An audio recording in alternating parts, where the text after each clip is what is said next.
Bien, mis hermanos, les invito a que abran sus Biblias conmigo en el Evangelio según Juan, capítulo 19, versículo 19.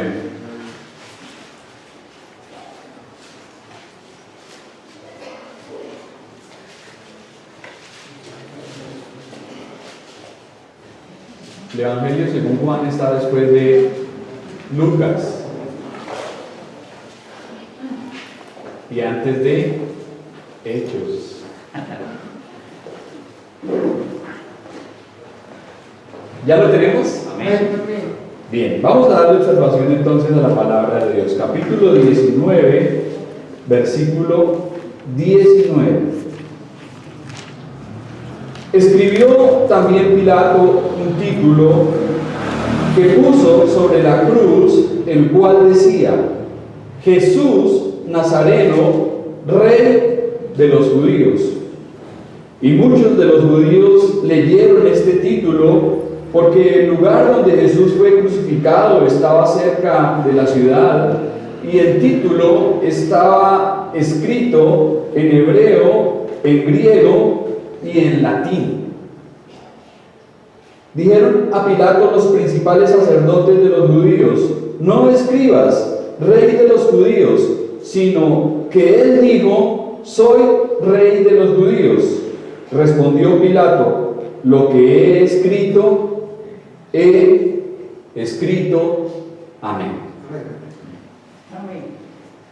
Estamos en el contexto en donde nuestro Señor ha sido sentenciado a la cruz. Observamos el juicio civil que se efectuó a cargo de Poncio Pilato.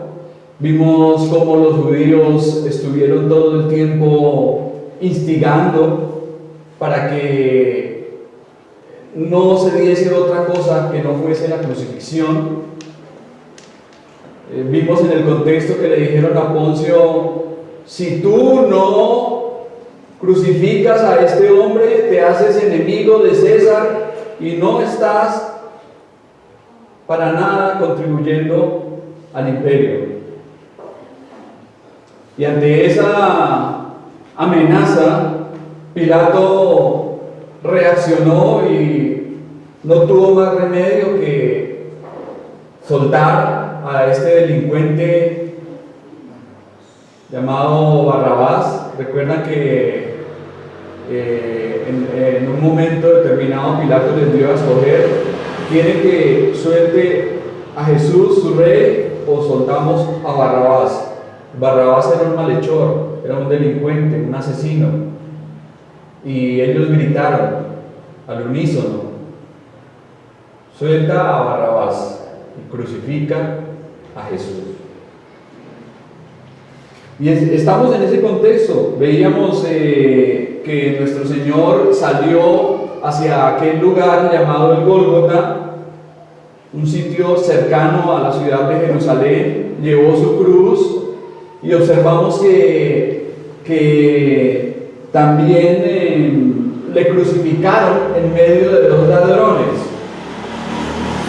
¿Recuerdan? Hablábamos el domingo anterior acerca de esto, que nuestro Señor fue crucificado en medio de dos malhechores, de dos ladrones, dos hombres que estaban allí porque merecían estarlo. Y en medio de ellos estaba nuestro bendito Señor, inocente, justo, santo y puro como ninguno.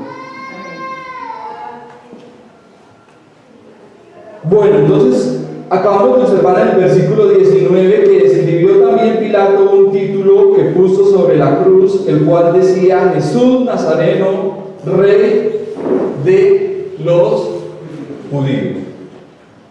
La costumbre era colocar una inscripción señalando el nombre de la persona y la causa por la cual el condenado era crucificado.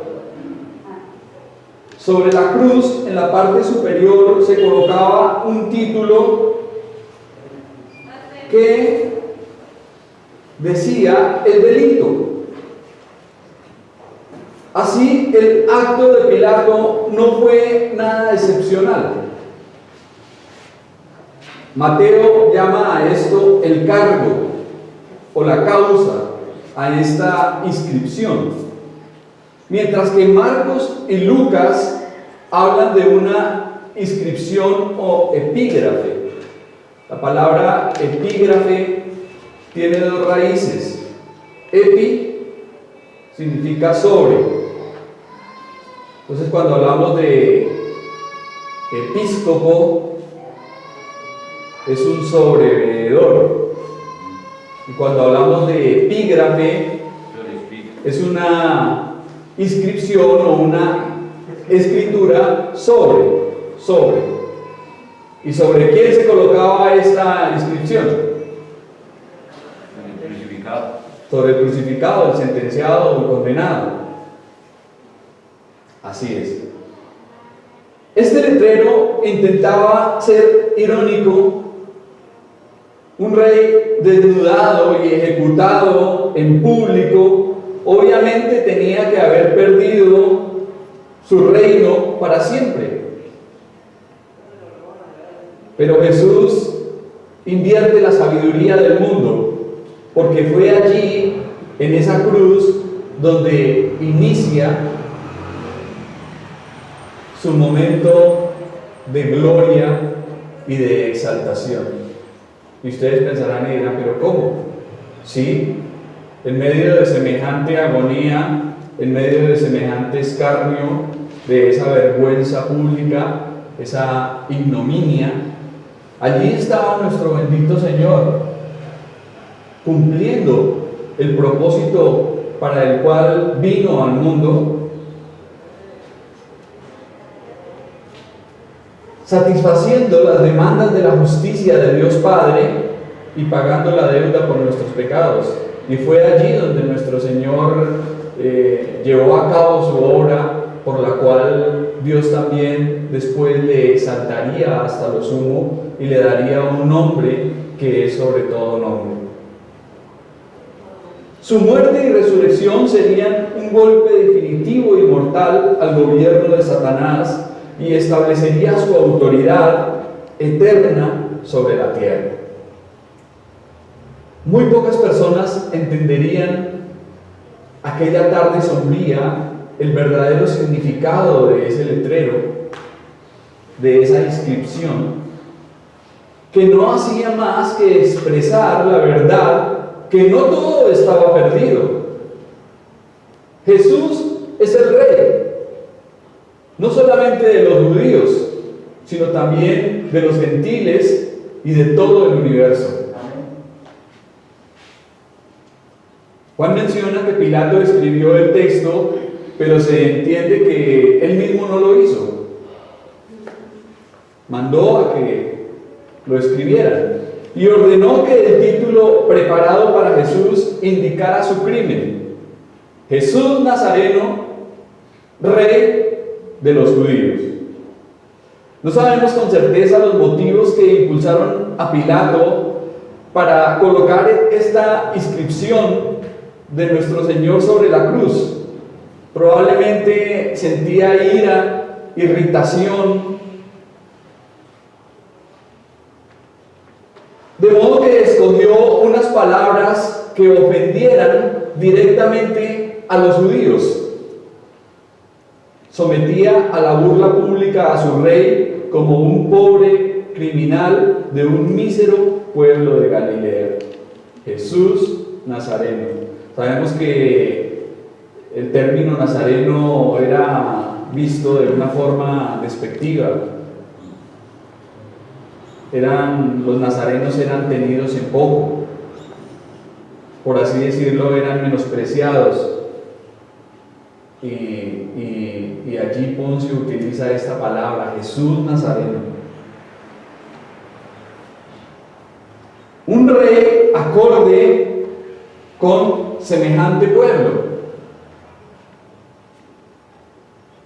Independientemente de cuáles fueran sus motivos, Dios determinó que aún en la cruz nuestro Señor fuese tratado como rey, aunque sus súbditos no reconocieran ni honraran su categoría. El Señor fue tratado como un rey Sin embargo, también fue humillado, fue desechado y despreciado, cumpliendo lo que la profecía decía que debería suceder. El término nazareno también recuerda a ese famoso maestro de Galilea que tanto revuelo y alboroto había ocasionado entre los judíos durante 3 años.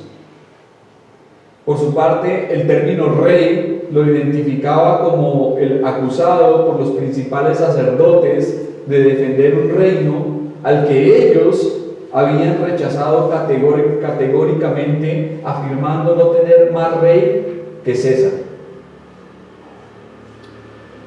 Todo lector atento de los evangelios notará algo interesante, y es que en cada evangelio esta inscripción es distinta. En Mateo dice: este es Jesús, el Rey de los judíos. En Marcos: el Rey de los judíos. En Lucas: este es el Rey de los judíos. Y en Juan: Jesús Nazareno, el Rey de los judíos. Entonces podemos preguntarnos: ¿habrá contradicción en la palabra de Dios?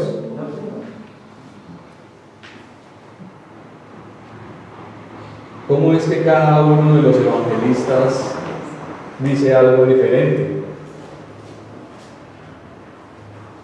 Pues es importante recordar que la inscripción fue escrita en 3 idiomas, como lo acabamos de observar: hebreo, griego y latín. Es probable que en cada idioma estuviese con algunas diferencias, y esto explicaría por qué Mateo dice una cosa, Marcos otra y Lucas otra. Es probable que Mateo y Juan se refieran a la inscripción hebrea, mientras que Marcos a la latina y Lucas a la griega.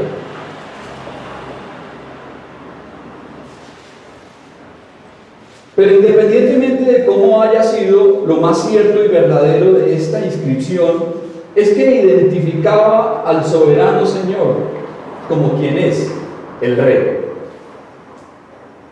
Jesús Nazareno, Rey de los judíos. Y no solo de los judíos, sino también del cielo, de la tierra y de toda la creación. El supremo Señor que reina con gran poder y autoridad. Aquel que tiene el dominio, el gobierno sobre todo, y quien un día regirá con vara de hierro todas las naciones. Él es el Rey supremo, el Rey de reyes y Señor de señores, como lo describirá más adelante el mismo Juan en su libro Apocalipsis. Bien, observemos el versículo 20. Y muchos de los judíos leyeron este título porque el lugar donde Jesús fue crucificado estaba cerca de la ciudad, y el título estaba escrito en hebreo, en griego y en latín. Los líderes religiosos habían humillado públicamente a Pilato, obligándole a entregar a un hombre que él consideraba inocente. Recordemos que en 3 ocasiones Pilato les dijo: yo no hallo delito alguno en él. Yo no encuentro delito alguno en este hombre. Sin embargo, como también observamos, los judíos continuaban insistentemente: no, crucifícale, crucifícale. Ahora él se desquita y les muestra su desprecio, ofendiéndoles ante miles que estaban en Jerusalén para la Pascua, y de una forma que ellos no podían cambiar, por más que gritaran, ni por más astutos que fueran. Por medio de este comentario explicativo, nuestro evangelista cuenta lo que vio y contempló, siendo un testigo presencial. Juan narra lo que él pudo observar. Él cuenta desde su propia óptica, porque él vio los acontecimientos. Es como si dijera: doy fe que muchos judíos vieron y leyeron este título. Se trataba de una inscripción hecha de tal modo que difícilmente habría alguien en Jerusalén incapaz de entenderla. Todos los que se encontraban en ese momento congregados en Jerusalén para la temporada de la Pascua podían entender lo que decía esa inscripción clavada allí en la cruz del Calvario. ¿Por qué? Porque estaba ¿en qué idiomas?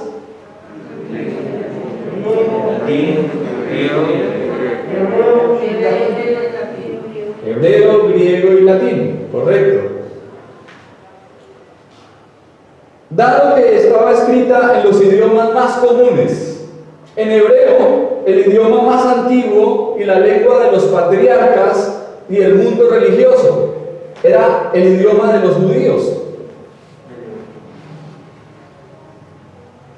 En griego, el idioma de la mayor parte de los países orientales, que utilizaban las personas cultas e ilustradas, el idioma de los filósofos, de los sabios y los pensadores.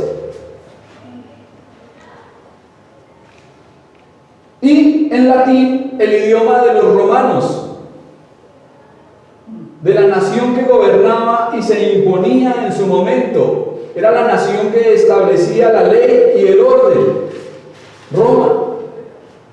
Un comentarista lo expresa con elocuencia diciendo: en hebreo, la lengua sagrada de los padres y videntes; en griego, la lengua musical y dorada que dio alma a los objetos de los sentidos y el cuerpo; en latín, la lengua de un pueblo que originalmente fue el más fuerte.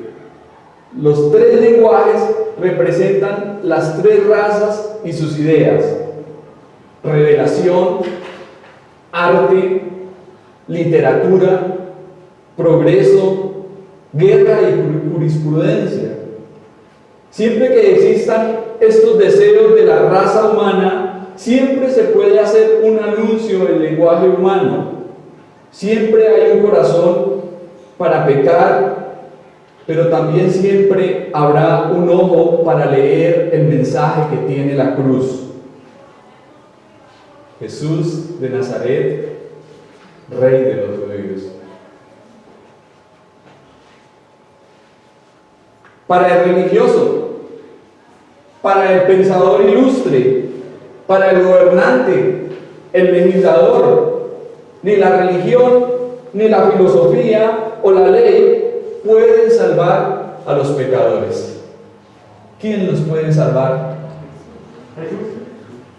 Jesús de Nazaret, el Rey de los judíos. Jesucristo el Rey. El mensaje es claro y contundente. Independientemente del nivel sociocultural, del nivel educativo, todos necesitamos que Jesús sea nuestro Rey y que Él nos gobierne. Cuando le decimos a Cristo que es nuestro Rey, ¿qué le estamos queriendo decir con estas palabras? Si le decimos al Señor que es nuestro Rey, implícitamente, ¿qué estamos diciendo? Que es nuestro amo, que es nuestro jefe, que es nuestro dueño, que nos gobierne porque es nuestro soberano, porque no somos nosotros, sino que le pertenecemos a Él y nos debemos a Él en todo. Eso es lo que quiere decir que Jesús es Rey. No es solamente, muchos dicen, ay, Él es el Rey de mi vida, pero viven como quieren. Eso no, ahí Jesús no está gobernando, ahí Jesús no es Rey en las personas que hacen esto. Pero si le decimos a Él que Él es Rey, debemos permitir que Él gobierne nuestras vidas. En Cristo están escondidos todos los tesoros de la sabiduría y el conocimiento. Además, cuando pensemos en la cruz del Señor y en la inscripción que tantos leyeron, debemos recordar que en aquella cruz había otra inscripción. ¿Quién me puede decir cuál era la otra inscripción que había en aquella cruz? Aparte de esa que decía Jesús de Nazaret, Rey de los judíos. Hermana Esther. INRI, bueno, ese INRI es Jesús de Nazaret, Rey de los Judíos, las iniciales de estas palabras. Por ahí lo dice el apóstol Pablo en una de sus cartas, que nuestro Señor Jesucristo cogió el acta de los decretos que nos era contraria. ¿Y qué hizo con esa acta, hermano César? La clavó en la cruz del Calvario. La clavó en la cruz del Calvario. Eso es lo que dice Pablo. Aunque esa acta no se veía, clavándola en la cruz del Calvario, aunque esa acta no se veía, sin embargo, allí estaba. ¿Y qué decía toda esa acta de decretos que nos era contraria? ¿Qué decía de nosotros? Que éramos pecadores. Todos nuestros pecados estaban allí, todas nuestras maldades, todo eso estaba en esa acta. Y nuestro Rey Salvador la clavó en la cruz, toda esa lista de pecados y de transgresiones que teníamos en contra nuestro. Jesús fue rotulado con el delito de ser el Rey de los judíos, siendo inocente, para que nosotros, los culpables, fuésemos limpiados y perdonados. Los condenados se ejecutaban cerca de la ciudad, cerca de Jerusalén. Por eso dice aquí el texto, como lo acabamos de observar, que muchos judíos pudieron leerlo. Y no solamente leerlo y verlo, sino además entenderlo, porque estaba escrito para que todos pudiesen hacerlo. Versículo 21. Dijeron a Pilato los principales sacerdotes de los judíos: no escribas Rey de los judíos, sino que él dijo: soy Rey de los judíos.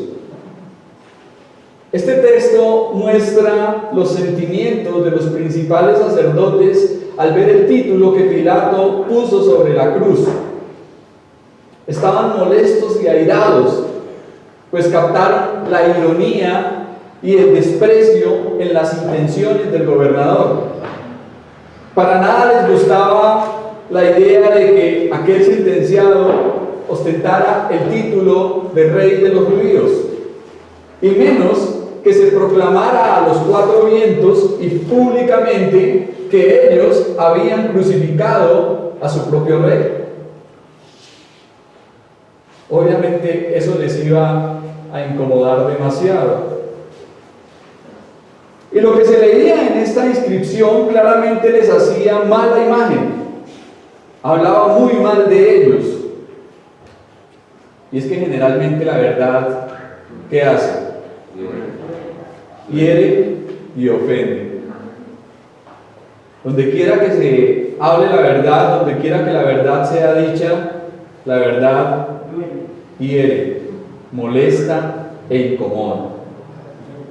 Y aquí estaban estos judíos diciendo: no, pero no coloques eso, no escribas eso. Jesús, Rey de los judíos, no. Que él dijo ser el Rey de los judíos, porque la verdad les incomodaba y les hería grandemente. Y es probable que a pesar de su maldad y dureza, estos hombres albergaran una íntima convicción de que se estaban equivocando y que hacían algo injustificable. Por lo tanto, intentan convencer a Pilato para que modifique el título y que así parezca que Jesús no era lo que estaba allí, sino que él dijo, un rey fingido, un impostor que decía ser el rey. Era lo que los judíos estaban buscando. Indudablemente pensaban que esto descargaría su culpabilidad y transmitiría la impresión de que nuestro Señor había sido crucificado por usurpar un título sobre el cual no tenía derecho alguno. pero podemos estar seguros que a menudo aún el más malvado de los hombres se siente incómodo internamente de lo que aparenta exteriormente. Y probablemente esto era lo que se escondía detrás de esta protesta de los principales sacerdotes ante la descripción promulgada por Pilato.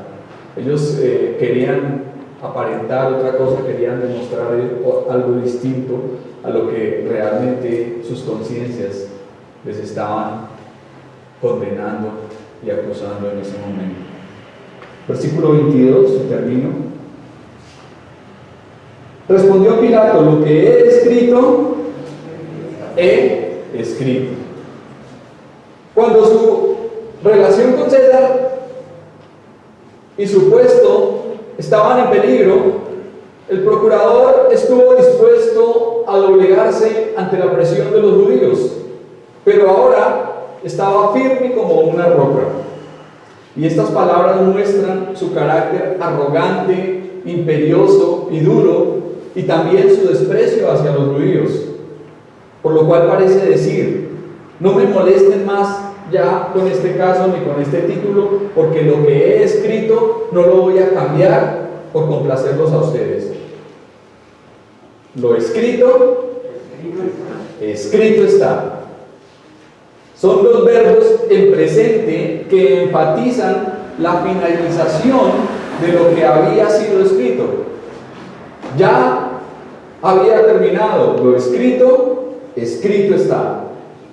Ya les había concedido bastante. Ahora les niega absolutamente su petición. Obrando en contra de su propio sentido de justicia, accedió a condenar a un inocente. Era hora de vengarse con la idea de exponer a los judíos al escarnio y el desprecio, como un pueblo que crucificaba a su propio rey. Y es probable que entre su conciencia, su mujer y los principales sacerdotes, este gobernador estuviese molesto, preocupado e irritado, tomando la firme determinación de no complacer a los judíos en nada más, en ninguna otra cosa. Todo lo que le pidieran ya parece que se había propuesto en decirles que no. Les dice: lo escrito, escrito está. Ya habían ido lo suficientemente lejos, y Pilato también ya había ido lo suficientemente lejos al permitirles condenar a un justo. No cedería un milímetro más, ni un ápice. Había tomado una decisión y les mostraría que podía ser firme e inflexible cuando quería. Sin imaginar el testimonio que estaba dando del oficio de Cristo como rey. Pilato se encontraba lejos de saber que haciendo esta inscripción estaba testificando de uno de los oficios más importantes de nuestro Señor. Se proclamaba la grandiosa verdad que movió a unos magos desde el oriente a un humilde pesebre de Belén. ¿Recuerdan? Allí en el Evangelio de Mateo, en los primeros capítulos, aparecen unos reyes magos viniendo desde el oriente con unos presentes. ¿Cuáles fueron estos presentes que le trajeron al nacido rey de Israel? Incienso, que representa el olor fragante, las oraciones de los santos que suben delante de Dios. La mirra, que era algo que se utilizaba para los cuerpos, esto ya anunciaba su muerte. Y el oro, que es un metal que representa la divinidad y la pureza. Metal precioso. Incienso, mirra y oro fue lo que estos reyes desde el oriente trajeron para adorar al rey. Y a aquí estaba. Mire, desde el comienzo de los evangelios y aún al final de ellos, el mensaje sigue siendo el mismo. Jesucristo es el Rey. Jesucristo es el Rey. Y ese es el mensaje también por toda la Biblia. Usted lo encontrará desde Génesis hasta Apocalipsis. Y esta era una maravillosa verdad que todavía debía ser reconocida y que aún el día de hoy debe ser reconocida por muchos. Jesucristo es el Rey. ¿Usted ya ha reconocido esta maravillosa verdad? ¿Usted ya la ha creído y la está viviendo? Si Jesucristo es el Rey de su vida, entonces, como ya lo dije, debe usted permitirle que Él sea el único que la gobierne. Pilato debió haber tenido la misma resolución antes. Mire que aquí se torna seco, no da su brazo a torcer. ¿Y por qué antes no lo hizo? Debió haber tenido esa misma determinación en el momento en que le dijeron: no, crucifícale. Pero sin embargo no lo hizo.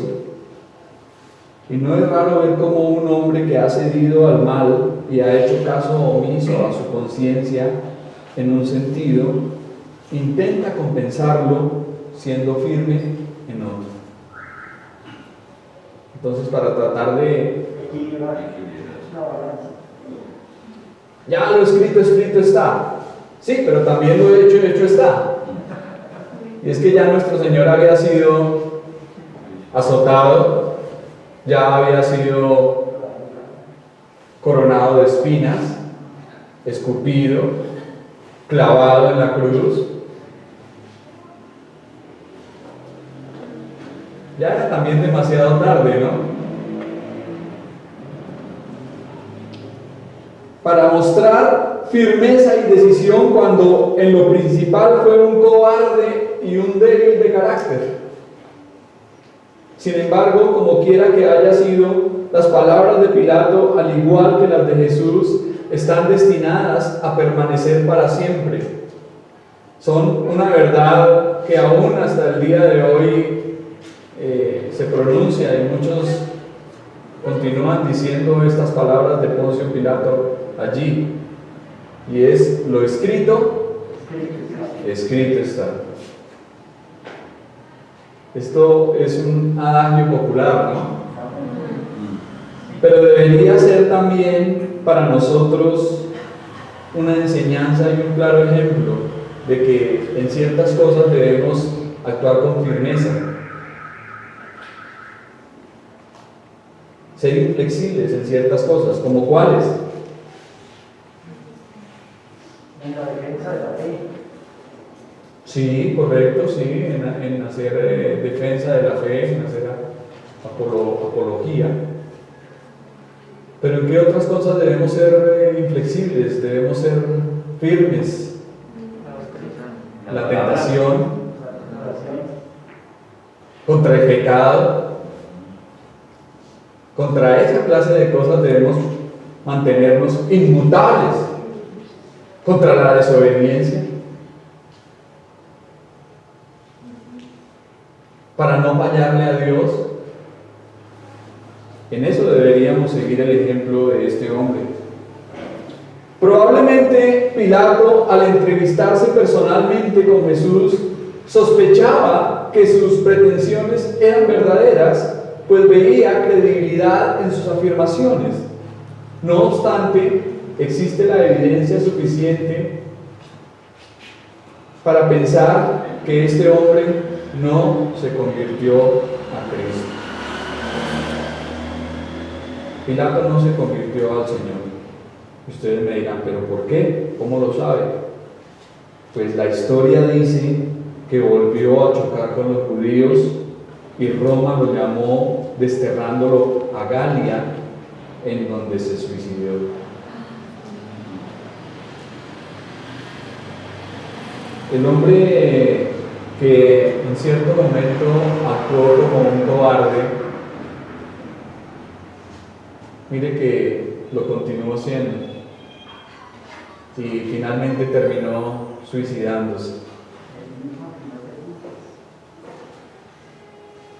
Ahí existe un debate en algunos teólogos y predicadores famosos de la actualidad, en donde dicen que puede ser posible que un cristiano se quite la vida y se vaya para la presencia del Señor, que vaya a estar con Cristo.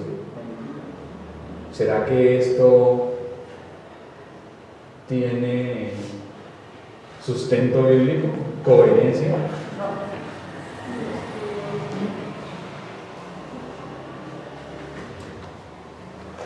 Pues yo lo pude pensar de la siguiente forma, y es que la salvación se obtiene por medio de... ¿Por qué somos salvos nosotros? Porque por gracia sois salvos por medio de la fe, y esto no de vosotros, pues es don de Dios. El justo por la fe vivirá. La salvación Dios la da por la gracia y el hombre la recibe mediante la fe. Pero si una persona no tiene la fe para creer que Dios puede ser mayor que cualquiera que sea su problema o su situación, sino que en un acto de cobardía y de incredulidad decide terminar con su propia existencia, ahí no hay fe. Ahí no hay fe. Yo no la veo por ninguna parte. Y si no hay fe, no puede haber salvación. Entonces, mis hermanos, choco un poco con esas ideas que por ahí están enseñando algunos teólogos. Bien, vamos a orar y le vamos a dar gracias al Señor por esta su palabra. Gracias a Dios porque Jesucristo es el Rey. Y no solamente el Rey de los judíos, sino el Rey de nosotros, el Rey de nuestras vidas, el Rey de los gentiles, el Rey del universo y el Rey de todo lo creado. Amén. Bien, vamos a orar y le vamos a dar gracias. Padre, te damos muchas gracias, Señor, por esta tu palabra. Gracias, Señor, porque mientras en tu cruz fue clavado un título, una inscripción, el cual decía: Jesús de Nazaret, Rey de los judíos, Señor, tú estabas tomando allí también el acta de los decretos que nos era contraria y la estabas también clavando en esa cruz, Señor, para anularla, porque esa acta, Señor, era la gran deuda que teníamos para con Dios, la cual nunca podíamos llegar a cancelar. Y tú, Señor, por medio de tu sangre derramada allí en la cruz del Calvario, Señor, pagaste esa deuda. De modo que cuando dijiste consumado es, también dijiste, Señor, la deuda está saldada. El precio por el pecado ha sido pagado. Señor, muchas gracias, porque tú hiciste, Señor, lo que ningún otro podía hacer.